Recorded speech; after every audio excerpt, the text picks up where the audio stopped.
अभी तक सिर्फ चरम पर है यहाँ घुसपैठ और मर्डर और डकैती और लोगों का अपहरण, और अभी तक 300 हमारे कार्यकर्ता का मर्डर हो। जाहिर तौर पर उन्होंने बहुत सारी बातें कही हैं, उसमें पॉलिटिकल रिटॉरिक कुछ ज्यादा है। आज माननीय गृह मंत्री जी ने यह भी कहा कि 5 वर्ष दीजिए मोदी जी को, सोनार बांग्ला बना देंगे। साहब, ये देश तो 6 साल से इंतजार कर रहा है कि देश सोने का कब बनेगा। मेरे बिहार ने क्या बिगाड़ा था भाई साहब? बिहार को बना दीजिए सोने का। अरे सोना छोड़िए, चांदी का बना दीजिए सारे राज्यों को। किसानों को ये समझा दीजिए कि सोनार खेत बना रहे हैं। ये नहीं का रिटरिक के लिए सही है। मुझे आश्चर्य लगा कि उन्होंने गुरुदेव के लिए भी बहुत शांति निकेतन गए थे, लेकिन गुरुदेव को समझना बहुत जरूरी है। गुरुदेव की तो बहस बापू से और नेहरू जी से हो जाया करती थी नेशनलिज्म के मुद्दे पे। तो गुरुदेव को अंगीकार अगर कर लेंगे ना, फिर अमित शाह जी मैं समझता हूं कि बेहतर राजनीतिक के रूप में स्थापित होंगे, क्योंकि बंगाल की धरती कुछ अलग सोचती है।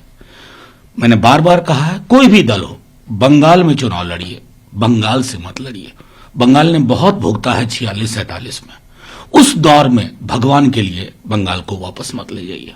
अमित शाह जी ने कहा कि बंगाल में बीजेपी सर्जिकल स्ट्राइक कर चुकी, इसलिए ममता जी को शरद जी का जरूरत पड़ता है, शरद पवार जी का। देखिए, मैं तो सिर्फ इतना ही कह सकता हूं, ये शब्द ही उचित नहीं है अपने विपक्ष के लिए। सर्जिकल स्ट्राइक, इस शब्द के मायने कुछ और है। सुनामी, सर्जिकल स्ट्राइक, ये बहुत नेगेटिव टर्म है। लोकतंत्र में इस तरह के नेगेटिव टर्म के लिए कोई जगह नहीं।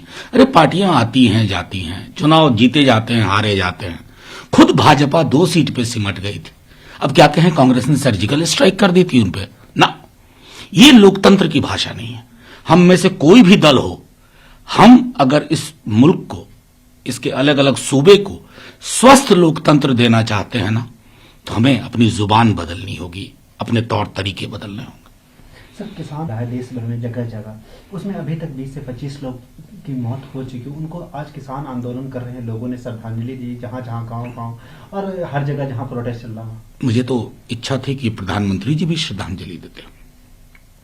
किसी की उंगली में चोट लगने पर भी वो चिंता व्यक्त करते हैं, और वो अच्छी बात। इतनी संवेदनशीलता है कि उंगली में चोट लगने पे एक क्रिकेटर के प्रति आप ट्वीट करते हैं, संवेदनशील साबित होते हैं। इन किसानों ने क्या बिगाड़ा है? इतनी मौतें हो गई हैं, कुछ मौतें, कुछ आत्महत्या। क्या एक ट्वीट 280 कैरेक्टर होता है संभवतः? उतने चरित्र का एक ट्वीट चाहिए था, उनके बीच जाना था। ये जो लोग भी इस दुनिया से जा रहे हैं ना, खेतीहर समाज के लोग, ये सवाल छोड़ के जा रहे हैं, और ये सवाल आप प्रोपेगेंडा से डील नहीं कर पाएंगे। आज कर लीजिए, 2 साल कर लीजिए। खेत से निकला हुआ हर सवाल ना किसी को भी चैन से नहीं रहने देगा, हमें भी नहीं रहने देगा चैन से। सर, किसान आंदोलन कर रहे हैं, किसान यूनियन वो कल से 24 घंटे के हंगर स्ट्राइक पे जा रहे हैं, जहां जहां प्रोटेस्ट चल रहा है सब कर। देखिए, ये किसी भी आंदोलन का एक स्वाभाविक तरीका होता है। उन्होंने रियलाइज किया, क्योंकि आंदोलन को समझने का जो तेवर होना चाहिए, जो तरीका होना चाहिए, जो मिजाज होना चाहिए सत्ता प्रतिष्ठान का, उसमें हम कमी देख रहे हैं। लोकतंत्र में आंदोलन लोकतंत्र को बलवती करता है, उसका संवर्धन करता है। आप आंदोलन को खालिस्तानी, पाकिस्तानी, टुकड़ा टुकड़ा, माओवादी, अर्बन नक्सली कह के खारिज नहीं कर सकते। हां, मीडिया के एक वर्ग में आप तालियां बजवा सकते हैं, लेकिन खेत खलिहान जाग गया है, और जब खेत जागता है ना, तो सड़कों को जगा जाता है, और जब सड़कें जाग जाती है ना, तो सोई संसद को भी उठाने का काम करती है। ने बयान दिया कि प्रधानमंत्री को किसानों के साथ सहानुभूति है, बातचीत करने के लिए तैयार है। हमने उनको लिखित में दिया, लेकिन किसानों ने अभी तक हमें जवाब पहले तो कृषि मंत्री जी को यह समझना होगा कि एकालाप और वार्तालाप में फर्क होता है।